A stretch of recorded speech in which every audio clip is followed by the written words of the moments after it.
आज संविधान दिवस है। सरकार हो या विपक्ष, दोनों का लैंप पोस्ट है संविधान। दोनों को राह दिखाने वाली पुस्तक है हमारा संविधान। लेकिन संविधान दिवस का मौका भी आरोप प्रत्यारोप की राजनीति से बच नहीं सका।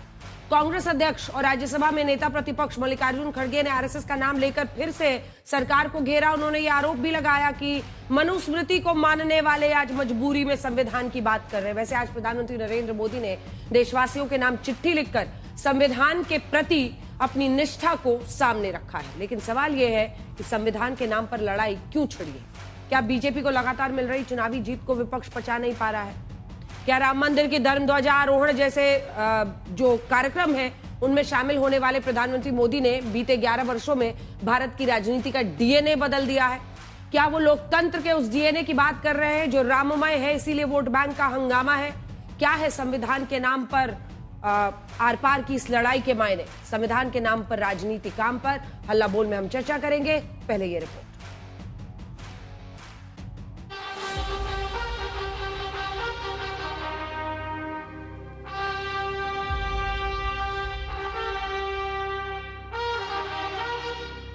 हम भारत के लोग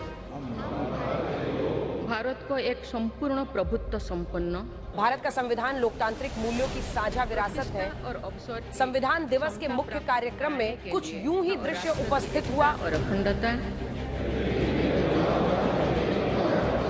सुनिश्चित करने वाली बंधुता बढ़ाने के लिए। लेकिन मुख्य कार्यक्रम से इतर संविधान को बचाए रखने के नाम पर विपक्ष ने सरकार पर हमला किया तो सरकार ने जवाब देने में देर नहीं की। मोदी जी हमें कॉलोनाइजेशन के खतरे में पर लेक्चर दे रहे हैं, पर ये वही विचारधारा के लोग हैं जिन्होंने आजादी की लड़ाई में राष्ट्रीय आंदोलन में एक मिनट भी देश की जनता का साथ नहीं दिया, उल्टा अंग्रेजों की गुलामी की। जो संविधान को नहीं मानते हैं वही ऐसे बातें करेंगे। संविधान को जो भी मानते हैं वो हर सिस्टम, हर संस्था, हर प्रक्रिया और हर पद का गरिमा को ध्यान में रखते हुए ऐसा बात नहीं करेगा। हमारा संविधान के नाम पर ये आर पार की जंग वोट बैंक के मुद्दों पर, संस्थाओं की स्वतंत्रता के नाम पर और अंत में राजनीतिक हार जीत के नाम पर छिड़ी हुई है। इसीलिए मतदाता सूची का गहन पुनरीक्षण यानी एसआईआर एक बार फिर संविधान को लेकर यही बहस खड़ी कर रहा है। हम क्यों कह रहे हैं कि गुजरात में जो बीएलओ मर गया उसके लिए कौन जिम्मेदारी है? राजस्थान में जो मर गया तो बीजेपी गवर्नमेंट है। मध्य प्रदेश में जो मर गया, क्या जरूरत था इतना जल्दी इसको ऐसा करना? बीएलओ को बोलता है जेल में डाल देंगे, आपको नकड़ी खा लेंगे। आपका नकड़ी कितना दिन रहेगा? पहले आप बचाओ। लोकतंत्र रहेगा लेकिन आप लोग नहीं रहेगा। क्या इस देश में संवैधानिक व्यवस्था कायम रहेगी नहीं रहेगी? लोकतंत्र रहेगा कि नहीं रहेगा? क्या यहाँ पे संवैधानिक संस्थाएं जो हैं वो मूल रूप से निष्पक्षता से काम करेंगी कि नहीं करेंगी? आज चुनाव आयोग का आप देख लीजिए किस प्रकार से पक्षपाती ढंग से वो काम कर रहा है। विपक्ष की माने तो आज सिर्फ चुनाव आयोग नहीं बल्कि देश की हर एक संस्था सरकार के नियंत्रण में है।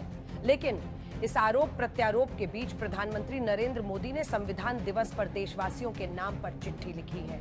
चिट्ठी में प्रधानमंत्री ने 2015 से संविधान दिवस मनाने की शुरुआत करने से लेकर संविधान के 75 वर्ष पूरे होने पर हुए कार्यक्रमों को गिनाकर संविधान के प्रति अपनी निष्ठा को बताया। प्रधानमंत्री मोदी भारत को लोकतंत्र की जननी कहने से कभी नहीं चूकते। और जब हम इस संवैधानिक व्यवस्था से जनप्रतिनिधि के रूप में मंगलवार को अयोध्या में राम मंदिर पर धर्म ध्वजा स्थापना के अवसर पर भी उन्होंने इस पर जोर दिया था।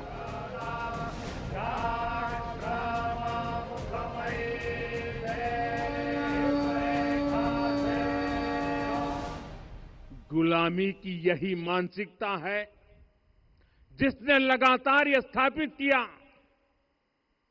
हमने विदेशों से लोकतंत्र लिया।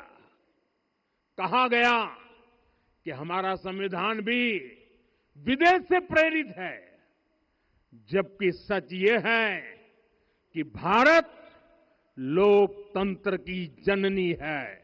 लोकतंत्र हमारे डीएनए में है। प्रधानमंत्री ने राम मंदिर को भारतीय सभ्यता का पुनर्जागरण कहा है, लेकिन राम मंदिर को लेकर होती रही राजनीति का तेवर संविधान का सवाल उठाकर बहस खड़ी करता रहा है। ये और बात है कि भारत के संविधान में भी राम दरबार की तस्वीर है। ब्यूरो रिपोर्ट, आज तक।